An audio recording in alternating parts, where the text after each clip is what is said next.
Hi students, today our topic is indicator diagram. In the last class, we have seen that in a thermodynamic process, the thermodynamic variables will change, the values will change. And what are the thermodynamic variables? We have the pressure, the volume, temperature, and there is a fourth one that is called entropy. Okay, so since these variables change, we can represent that variation graphically. Okay, you can take any two variables and we can draw the relation between them graphically, and that representation is called an indicator diagram. So the most familiar indicator diagram what we use is the PV diagram. We can represent the variation of pressure with volume. Okay, so that is called a PV diagram. That is the most important indicator diagram which we use. Okay, so you can as well can have a volume temperature diagram, the pressure temperature diagram, and then we have the entropy temperature diagram. So these are the different type of indicator diagrams which we discuss. Okay, and the first one is the pressure, the PV diagram.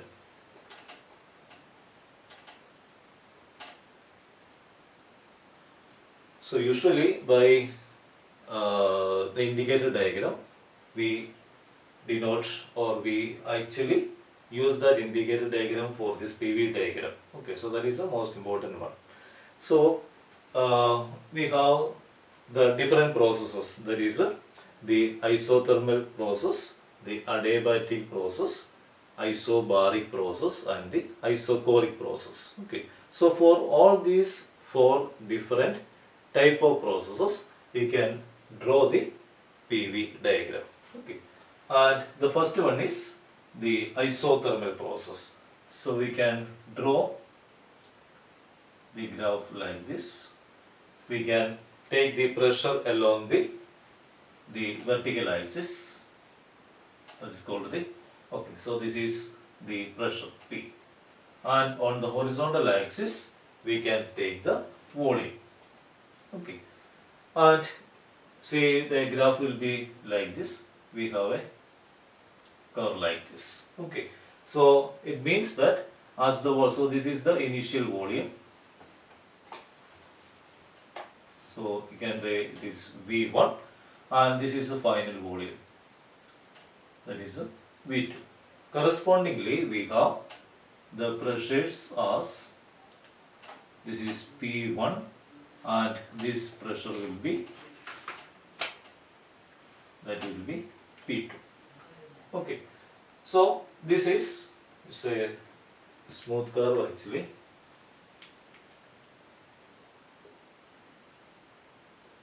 Okay, maybe like this. Okay, so this is the first point, and you can write it as P1 V1, and this is the last point, and that is a P2 V2. Okay, so this is A. A is a P1 V1 and B is a P2 V2. So if the process is like this, okay, you can put the arrow here. That means that it will be from A to B. Okay, so what is that? The pressure decreases and the volume increases. So that means it is expanding, isn't it? So this is expanding, and if it is done at a fixed temperature, that means the temperature of at A and the temperature at B are the same. Okay, so you can write it as isothermal process. Isothermal process. So the temperature will be the same. Okay, now in this one, say we are most commonly using this one PV diagram, because we can calculate the work done in a process by using this diagram. How will you calculate the work done? The work done is equal to, that is equal to P dV. Okay, if there is a small increase in volume at a certain pressure P, the work done is called, that is taken as, that is given by PdV, isn't it? dW is equal to PdV. Okay, and why we are writing it as PdV or that is taken as the work done, because we have already studied that is the work done is equal to, or dW, the small work done will be equal to, that is equal to force into displacement. Okay, F into ds. This is the most familiar equation we use for calculating the work done. Okay, now if you take a cylinder, okay, if you take a cylinder and there is a piston here, okay, and okay, this is a piston. Suppose it can expand. Now if you are heating that one, so initially it has a volume, so that is taken as a V1. So if you heat this one, what will happen? That will expand. Okay, you are heating it slowly, very slowly, so that the temperature will be maintained as such. But when you are heating it, you are giving energy to that system. So what will happen? It has to expand, because dq equal to du plus dw, isn't it? dq is equal to du plus dw. Okay, du plus dw. du is the internal energy of the change in internal energy. Okay, and the change in internal energy is the same, that is equal to 0, because in an isothermal process the temperature will remain the same. So whatever is given to the system, the energy that is given to the system, that will be used for doing external work. So it has to expand, external work. Okay, that will be, that piston will move and this will expand. Okay, now suppose the area of this piston is equal to A. The area of the piston is equal to A. And then suppose now this is moved through a small distance. Okay, so by heating it, it will expand, and this is a small distance that is moved, or that is equal to say dx, or you can say that is ds. Okay, we have written as ds here, so that is equal to ds. Okay, now see what is force here. See, we have studied an equation, that is pressure equal to force by area, isn't it? Pressure is equal to force by area. Okay, so what is force? Force equal to pressure into area. This is the area on which it is exerting that force. Okay, so force is equal to pressure into area.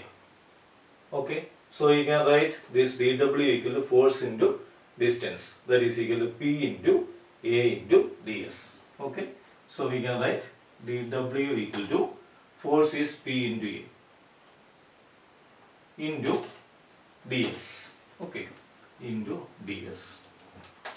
So A into ds, A is this area and ds is the distance that is moved. So there is an area of cross section, and there is an area of cross section, and it is moved through a small distance ds. So this one, so this is the region up to which this piston will move. So area into distance, that is the volume, isn't it? So you're taking a cylinder, the base area into the height. Okay, that is the volume. Similarly, here this piston has an area, it is moved through a small distance ds. So area into distance. So that is the volume through which the piston has moved. So we can write it as A into ds equal to dV. So we can write it as this is equal to P into dV. So this is how we are taking P dV as the small work done. And if you want to take the full work done, you can integrate. Okay, or if it is linear, you can directly multiply that.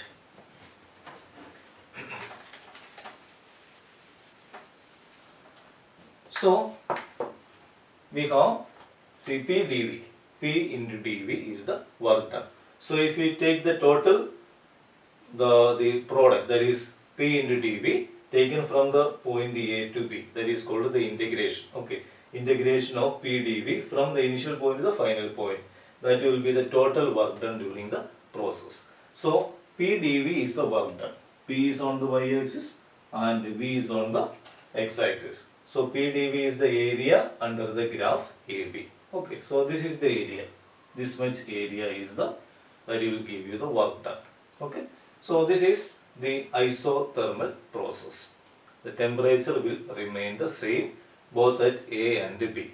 So In order to have a isothermal process, so you can say that it should be a very small, okay, very slow process, not small, it is a very slow process, so that it can exchange, or it has to exchange the energy with the surroundings. If it receives excess energy, then it has to maintain the temperature, okay.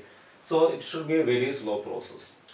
So this is isothermal process for the PV diagram. Okay, so what about the adiabatic process? We have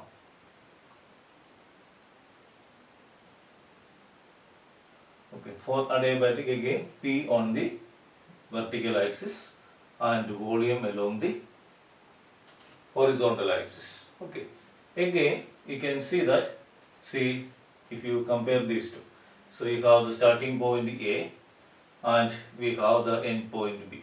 Okay, or we have, suppose the initial value is V1, this is V1, and then to V2, okay, V2 will be here, okay, and you will have a graph like this, okay. So we have V1 and V2 are there, okay, V2, and you have correspondingly, this is P1 and this is P2. P2 is there. So here the difference between, say, there is the difference between these two is that for the adiabatic process,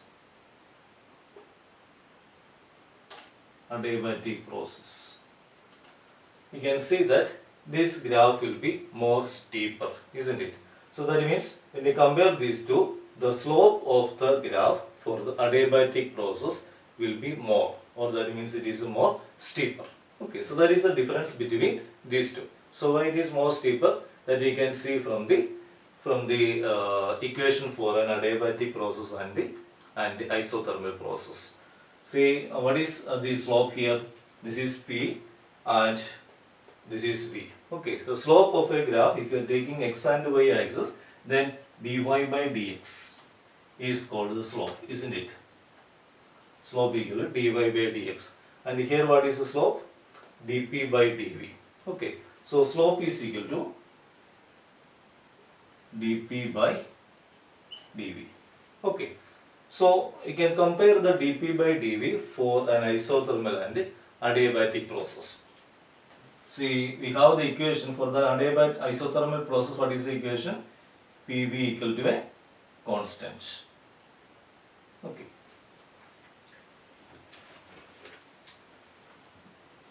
Pv equal to a constant. Now you differentiate it. You can write it as P into dv plus V into dp equal to 0. Isn't it? Constant, then differentiating, that will be equal to 0. So what is dp by dv here?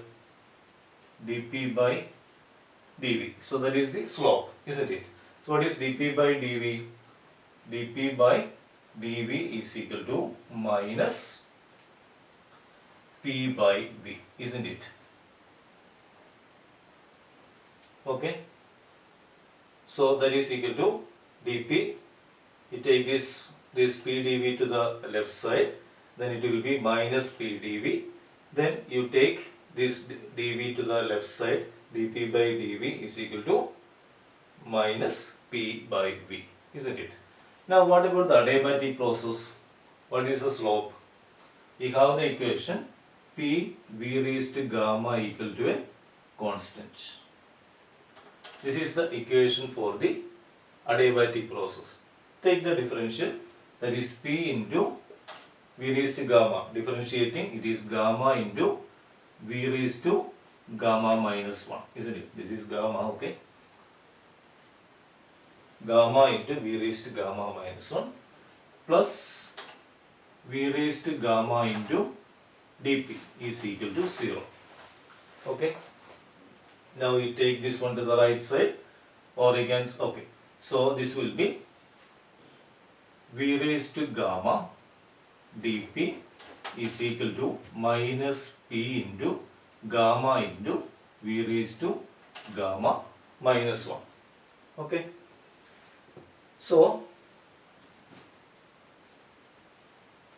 here we have one dV is also there. Gamma, V raised to gamma minus 1 into dV. Okay, so I have forgot to write that. This is equal to dV. So what will be the equation? That is dP by dV is equal to dP by dV is equal to minus P into gamma into V raised to gamma minus 1 divided by V raised to gamma. So what is, this is gamma and this is V, okay. So this is V raised to gamma. Okay. So what is V raised to gamma minus 1 by V raised to gamma? It is something like V raised to 5 by V raised to 6. Okay, this is gamma minus 1. Okay. So this is V raised to whatever is written here, then there will be one more in the denominator. Okay. So this is, if it is V raised to 2, this will be V raised to 3. That means in the denominator we have a V, isn't it? So this will be equal to minus gamma is there into P by P. Okay. This is V in the denominator. Okay. So you can compare these two. This is the adiabatic slope. dP by dV equal to minus gamma into P by V. Here this is the isothermal slope, that is dP by dV equal to minus P by V. So you can compare these two. See, the adiabatic slope is gamma times, and gamma is a positive quantity. Okay, it has certain value, maybe 5 by 2, maybe 3 by 2, whatever it is. So that is greater than 1. So you can see that dP by dV, or the slope for the adiabatic process, will be more compared to that of the isothermal process. So when you are drawing the graph, the adiabatic process should be more steeper than the isothermal process. So there is a difference between the two. Okay, now there is a negative sign here. Okay, what is a negative sign? That means the slope is negative. Slope is negative means, so this will be, okay, if you are drawing the axis or the xy coordinate system, this particular line will be having the positive slope. Okay, so that means as the x value increases, the y value will also increase, isn't it? So x value increases, the y value will also increase. Okay, but that is positive slope, and negative slope means it is in the opposite direction. That means as one variable increases, the other variable will decrease. Okay, so if it is expanding, that means the pressure will be falling down. Okay, so that is the meaning of this negative sign.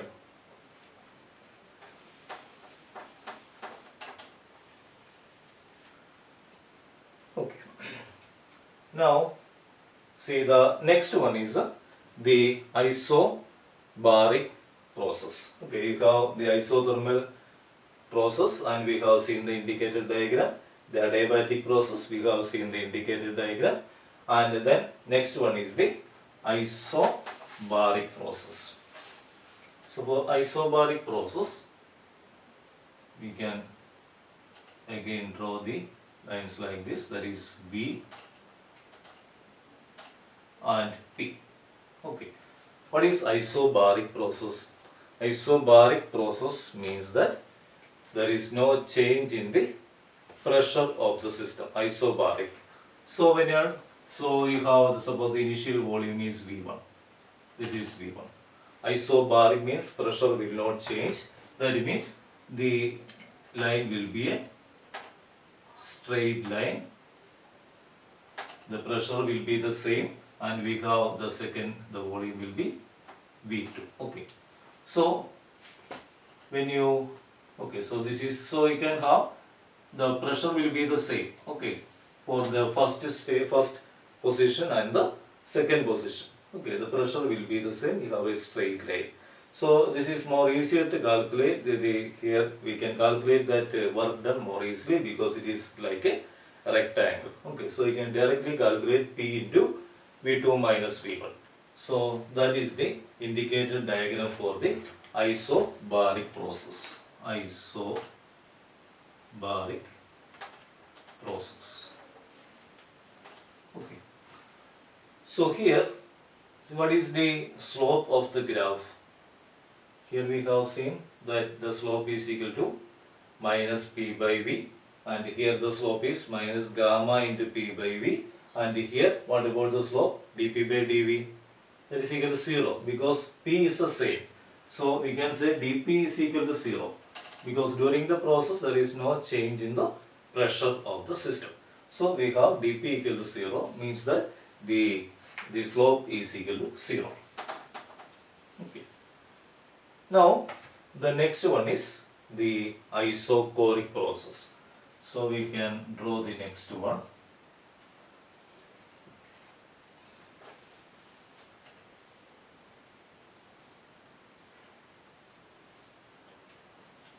Again P and V.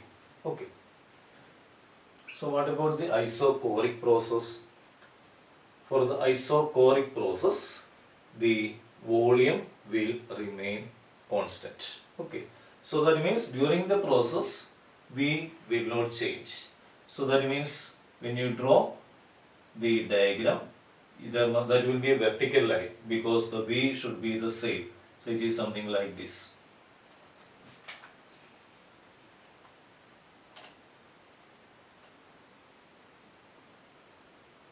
Okay, so you have a vertical line where you have the initial value of P as so say this is P1 and this is P2. Okay, so again, or this is P1 and this as P2.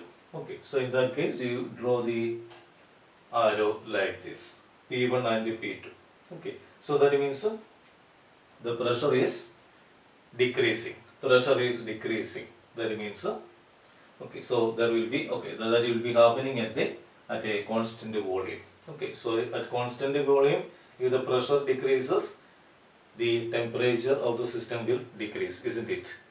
So otherwise you cannot decrease the pressure by keeping the volume as such. Okay, so anyway, this is the process. You are keeping the volume as such. So in this case, what about the work done? Work done will be equal to 0, isn't it? Because this is a vertical line. So there is no space that is included between the line and the horizontal axis, the volume axis, isn't it? dV is equal to 0. V is a constant means dV is equal to 0. If dV is equal to 0, P dV is equal to 0, the work done will be equal to 0. Okay. And again, what is the slope here? The slope dP by dV.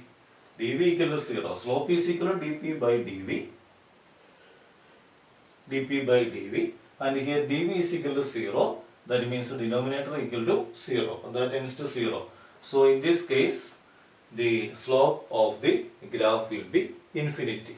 In this case, the slope will be equal to, that is equal to 0, isn't it? Because dP, P is the same, numerator dP by dV, P is the same, so dP equal to 0 here, the slope equal to 0. In isochoric process, this is isochoric process, we have dV equal to 0, so the slope will be equal to infinity. Here we have the slope is equal to gamma minus gamma into P by V. Here it is simply that is equal to P by V. Okay. So these are the indicated diagrams for the PV diagram. PV indicated diagrams for the isothermal, adiabatic, isobaric and isochoric process. Okay. So we will continue in the next class with the other type of indicated diagrams. Okay.